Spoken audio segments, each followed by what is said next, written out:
Hello friends, എല്ലാവർക്കും പുതിയൊരു വീഡിയോയിലേക്ക് സ്വാഗതം. അപ്പം ഇന്ന് ഞങ്ങളുടെ അയ്യത്ത് തന്നെ കിളിച്ചതാണ് ചേന. അപ്പം ഇളം തണ്ടും അതേപോലെ കിളിന്തലയുമാണ്. അപ്പോൾ ഇത് തോരൻ വെക്കാൻ നല്ല ടേസ്റ്റ് ആട്ടോ. അപ്പോൾ ഉമ്മിച്ച അത് മുറിച്ചെടുക്കുകയാണ് തോരൻ വെക്കാൻ വേണ്ടി.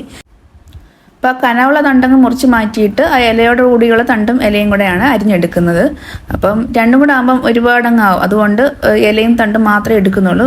മറ്റ് വലിയ സ്റ്റെമ്മ് പിന്നെ എപ്പോഴെങ്കിലും തോരൻ വെക്കാൻ വേണ്ടി അത് മാറ്റി വെച്ചേക്കുവാണ്. അപ്പോൾ ആദ്യം ഇതിൻ്റെ തൊലിയൊന്ന് മാറ്റി കൊടുക്കാം. തൊലിയൊന്ന് മാറ്റി കൊടുത്തിട്ട് നമുക്കിത് സാധാരണ നമുക്ക് ചീരയൊക്കെ അരിയത്തില്ലേ, അതേപോലെ ചെറുതായിട്ടൊന്ന് അരിഞ്ഞെടുക്കാം. തൊലിയെല്ലാം കളഞ്ഞ ശേഷം ഇത് നന്നായിട്ട് കഴുകിയെടുക്കണം കേട്ടോ. ചിലപ്പോൾ ചൊറിയാൻ ചാൻസ് ഉണ്ട്. അങ്ങനെയാണെങ്കിൽ ഇത്തിരി വെളിച്ചെണ്ണ കൈ തടവിയാലും മതി.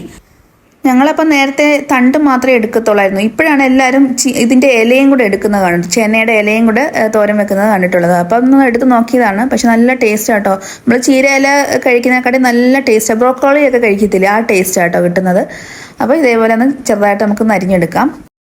അപ്പോൾ കിളുന്ന തണ്ടും അതേപോലെ കിളുന്ന ഇലയവേ എടുക്കാവുള്ളൂ കേട്ടോ. അല്ലെങ്കിൽ ചിലപ്പം കവർപ്പുണ്ടാവും.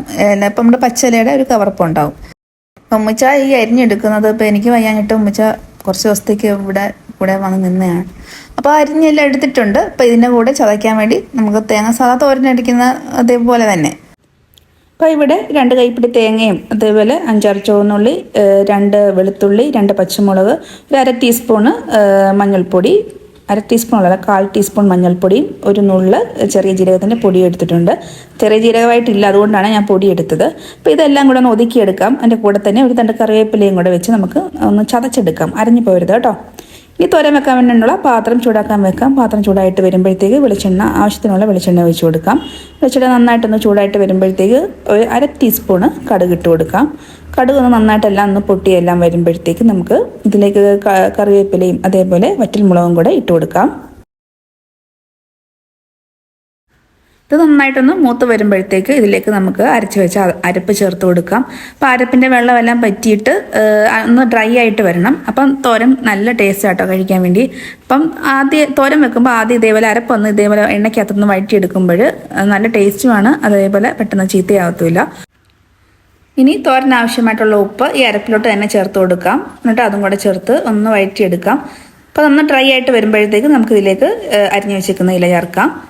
അരിഞ്ഞു വരുമ്പോൾ ഒരുപാടുണ്ടെന്ന് തോന്നും, പക്ഷേ വെന്ത് വരുമ്പോൾ ഒന്നും കാണത്തില്ല കേട്ടോ. വളരെ കുറച്ച് മാത്രമേ കാണത്തുള്ളൂ.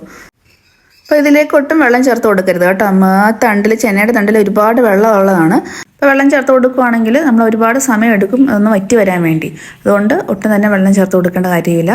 നമുക്കിത് അരപ്പുമായിട്ടൊന്ന് നന്നായിട്ടൊന്ന് മിക്സ് ആക്കിയതിന് ശേഷം അടച്ചു വെച്ച് വേവിച്ചെടുക്കാം.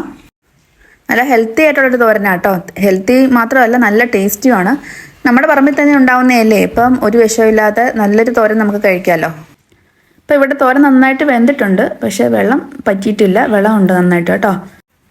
ഇനി ഫ്ലെയിം നന്നായിട്ടൊന്ന് കുറച്ച് വെച്ചിട്ട് ഇതേപോലെ ഒന്ന് നിരത്തി ഇട്ട് കൊടുക്കാം. അപ്പോൾ വെള്ളമെല്ലാം നന്നായിട്ടൊന്ന് വലിഞ്ഞ് കിട്ടിക്കോളും.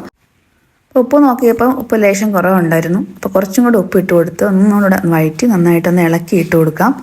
അപ്പം ഒട്ടും വെള്ളമയം കാണരുത് കേട്ടോ. വെള്ളമയം ഉണ്ടെങ്കിൽ തോരന് കുഴഞ്ഞിരിക്കും. നമുക്ക് ആ തോരൻ്റെ ആ ടെക്സ്ചർ കിട്ടത്തില്ല. അപ്പം ഇതേപോലെ തുറന്ന് വെച്ചിട്ട് നന്നായിട്ടൊന്ന് ഇളക്കി ഇട്ട് കൊടുക്കാം. ഇങ്ങനെ 4 സൈഡിൽ ഇതേപോലെ വകഞ്ഞ് മാറ്റി ഇട്ട് കൊടുക്കുകയാണെങ്കിൽ നമുക്ക് കാണാം വെള്ളം ഇറങ്ങി വരുന്നത്. അപ്പം അങ്ങനെ നമുക്ക് വെള്ളം ഇതുപോലെ നന്നായിട്ട് ഡ്രൈ ആക്കി എടുക്കാം. അപ്പോൾ ചേനയുടെ ഇലയും തണ്ടും കൊണ്ടുള്ള തോരന് റെഡി ആയിട്ടുണ്ട് കേട്ടോ. നല്ല ടേസ്റ്റാണ് കഴിക്കാൻ. എല്ലാവരും ഒന്ന് ട്രൈ ചെയ്ത് നോക്കുക. അപ്പം ഈ കാര്യം മറന്നു പോകരുത്. ഇളം തണ്ടും അതേപോലെ മൂക്കാത്ത ഇലയും വേണം എടുക്കാൻ വേണ്ടി. അപ്പോൾ വീഡിയോ എത്രയേ ഉള്ളൂ. ഇഷ്ടപ്പെട്ടാൽ എല്ലാവരും ഒന്ന് ലൈക്കും ഷെയറും കമൻറ്റും ഒന്ന് സബ്സ്ക്രൈബ് ചെയ്യാൻ മറന്നു പോകരുത് കേട്ടോ. സബ്സ്ക്രൈബ് ചെയ്യുമ്പോൾ ബെല്ലൈക്കൺ ഒന്ന് പ്രസ് ചെയ്യാനും അതേപോലെ ഓൾ എന്ന ഓപ്ഷൻ ഒന്ന് എനേബിൾ ചെയ്യാനും മറന്നു പോകല്ലേ. അപ്പോൾ ഓക്കെ, താങ്ക്